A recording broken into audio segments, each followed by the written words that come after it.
we're talking some YouTube tips and tricks. So, obviously, we've been doing a lot with video over the past few months, and there have been a lot of agents coming to me about YouTube-related stuff, which is fantastic because it's a great platform. There's a lot of ways you can leverage it.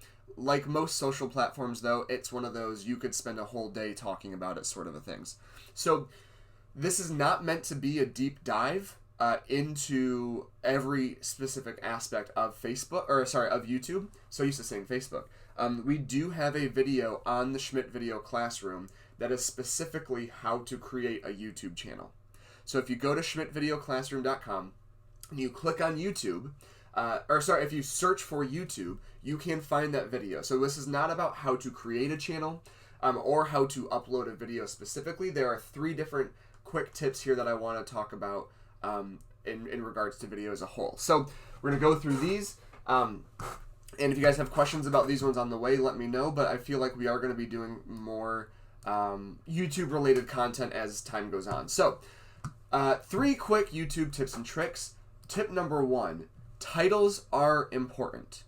We should not be just uploading videos and throwing a title on there and throwing some info, and you'll see that in the next point too. We need to think about what we are titling our videos as agents, as a company, all this sorts of stuff. Especially if you are trying to increase your search engine optimization or try to have people find your videos through YouTube. A lot of us use YouTube, myself included, as a way to very easily share videos with specific people. So, we have a healthy homes video that we want to share with all of our agents, and you guys be able to email it out. We'll put it on YouTube so that you can share it with your sphere. But it is possible for people to just search for your videos and find them on YouTube. And there are 2 important keys when naming your videos, when titling your videos. Tip number 1 is if you're using a listing, if you're doing a listing video for a property, use the address in the title. Have the title say 123 Main Street, Holland, Michigan.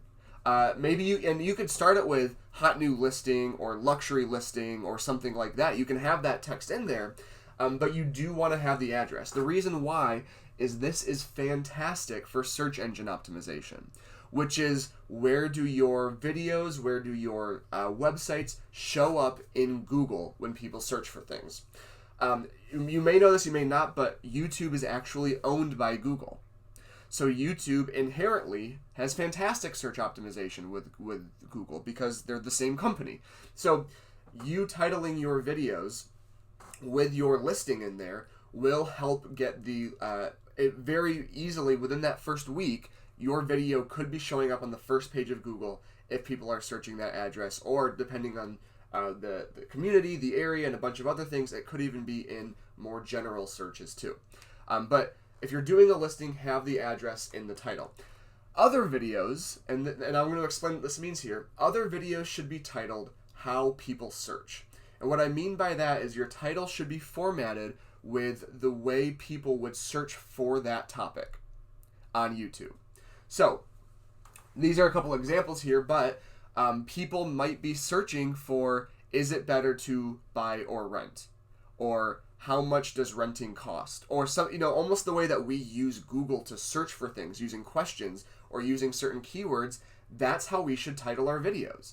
So if you're doing a video on, like I said, home buying myths, call it 3 huge home buying myths, because people might be searching for those specific terms. So the videos that you are doing that are not about listings, or maybe it's a market update you're doing, have it say, Vero Beach market update, September 2020. So or real estate update.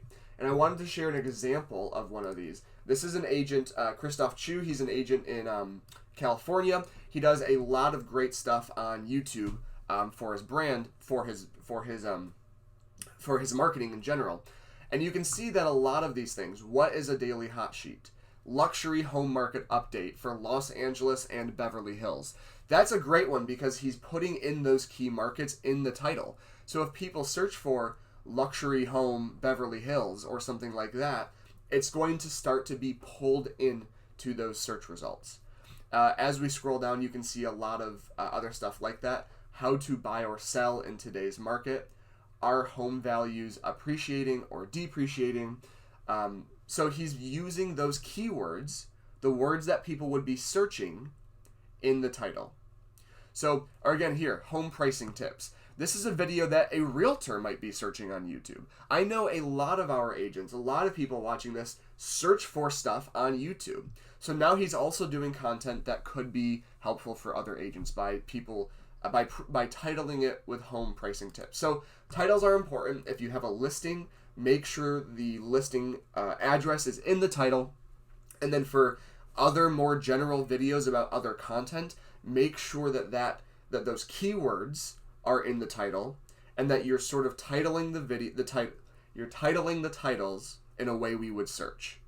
Is renting cheaper than buying? What is are home values going up? What is an appraisal? Very, very straight to the point sort of titles. Number 2, descriptions matter.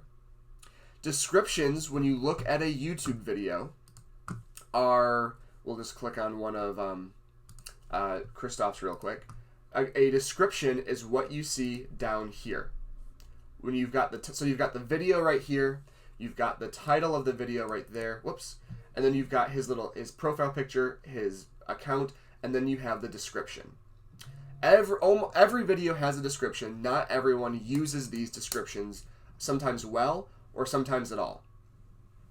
These are also very, very good for search engine optimization. This is a more long-form place where you can put contact info. Look right here. He's got this paragraph. I don't know how well you can read it, where he says searching for luxury properties in all of these communities, and puts Beverly Hills, Holmby Hills, Bel Air, Hollywood Hills, Venice, Los Feliz, all of these places in a paragraph, so that now these keywords are associated with his video. And again, that's great for search engine optimization. And also this content, you're going to see the tips here in a second. I'm just showing you an example. Here's another example of a listing video where you've got the address right there, 50 Monarch Bay. And then when you look at the description, he's got his company name. He's got the address again, the website, and then information about the property and all of their contact info. Oftentimes, I see our agents just putting in new listing and a URL. Click here for more. That's it. That's not helpful in a bunch of ways. So here are some key components that your descriptions should have. This is specific if this is a listing, right? So the listing address, again, the address should be down in the description, and then the location and or certain landmarks in that area. Any way that you can naturally pull things in. For example, 123 Main Street, Parma, Ohio, only 15 minutes from the Rock and Roll Hall of Fame in downtown Cleveland. So what I've done there in one sentence is I have the address, I have a local landmark, and I have a larger city that it's near. So I'm using all three of those. Highlights of the home, aka your marketing remarks. You can just copy and paste the marketing remarks from your from the MLS, as long as your marketing remarks, to be honest with you, make sense. Because we've all read those marketing remarks that we look at them and we go, I don't know what the heck this person's talking about. Sometimes it's in all caps. Sometimes it's using a bunch of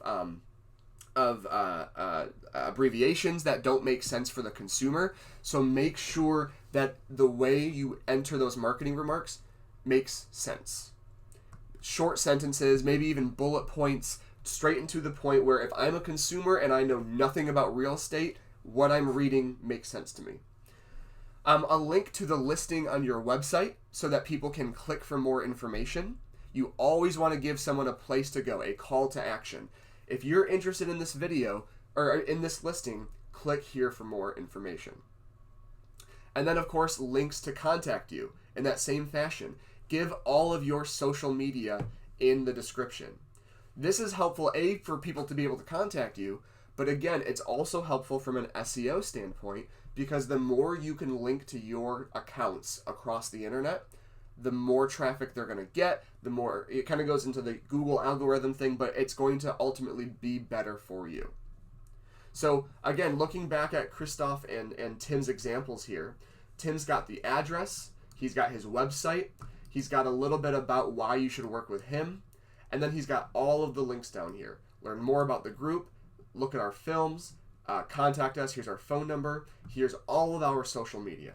He's listing everything right there in the description. And if we take a look at Christoph's, it's the exact same way. He's actually got a bunch of links down here. A bunch of looking to sell your home, how much is your home worth, search for homes in Los Angeles, all of this stuff. And here's the thing, guys. You can have this saved on a document somewhere, whether it's in an email draft, a Word document, and then just copy and paste all of that every time. I am not telling you to take time every single time to write all of this out. But once you have the new stuff about your specific video written out, all of this here can be copied and pasted right into the description. All of that can be copied and pasted. We have one question. I want to get that up real quick.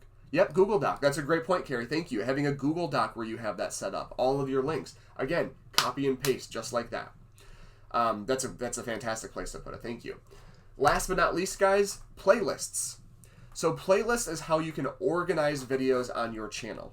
It mainly is an organization tactic so that you can have things more succinct, and it also allows you to send people to specific playlists. Meaning if you're an agent and you want to showcase some of your listings to a client, but you also do a lot of market updates and other information, you can just send them the link right to that playlist, and you can say, take a look at some of my previous listings that I've updated or that I've worked on. Or maybe you have a buyer who keeps asking, a brand new buyer or a brand new seller asking a lot of questions about the process, and they say, what's an appraisal? Why, what's so important about the appraisal?